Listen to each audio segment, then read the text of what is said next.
السلام علیکم ورحمۃ اللہ وبرکاتہ۔ سننا آج تو میں بہت تھک گئی کیونکہ صبح سے میں اپنی امی جان کے کام میں ان کی مدد کر رہی تھی۔ پیارے بچوں، آپ اپنے ماما اور بابا کی ہیلپ کرتے ہیں نا؟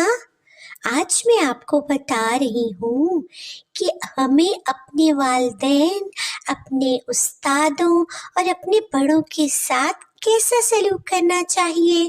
پیارے بچوں، والدین کی خدمت کرنا فرض ہے، ان کے ساتھ اچھا سلوک کرنا چاہیے، کیونکہ والدین کی رضامندی میں رب کی رضامندی ہے۔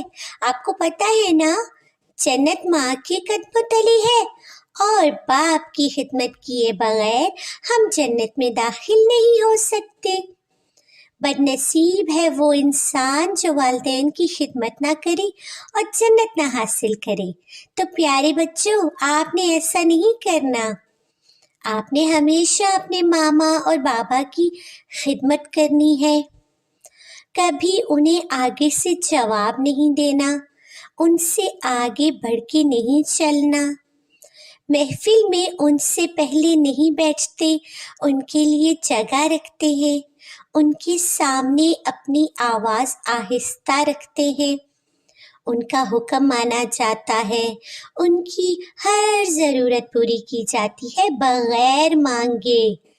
جو ان کو پسند ہو انہیں دیں، ان کے لیے دعا کریں، ان کی خدمت کریں۔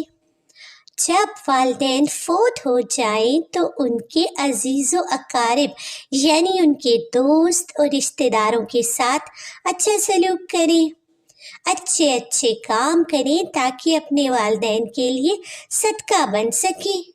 اور پیارے بچوں، ہمارے استاد بھی تو والدین کی طرح ہوتے ہیں نا۔ آپ جانتے ہیں اللہ کے پیارے نبی حضرت محمد صلی اللہ علیہ وسلم بھی معلم تھے، یعنی استاد۔ تو جو والدین کے ساتھ اچھا سلوک کرنے کا حکم ہے نا، اسی طرح استادوں کے ساتھ بھی ہے، یعنی ان کے آگے اونچی آواز سے نہ بولیں، ادب اور احترام کریں، ادب سے علم سیکھیں اور اس پر عمل کریں، اپنے اساتذہ کے لیے دعا کریں۔ السلام علیکم۔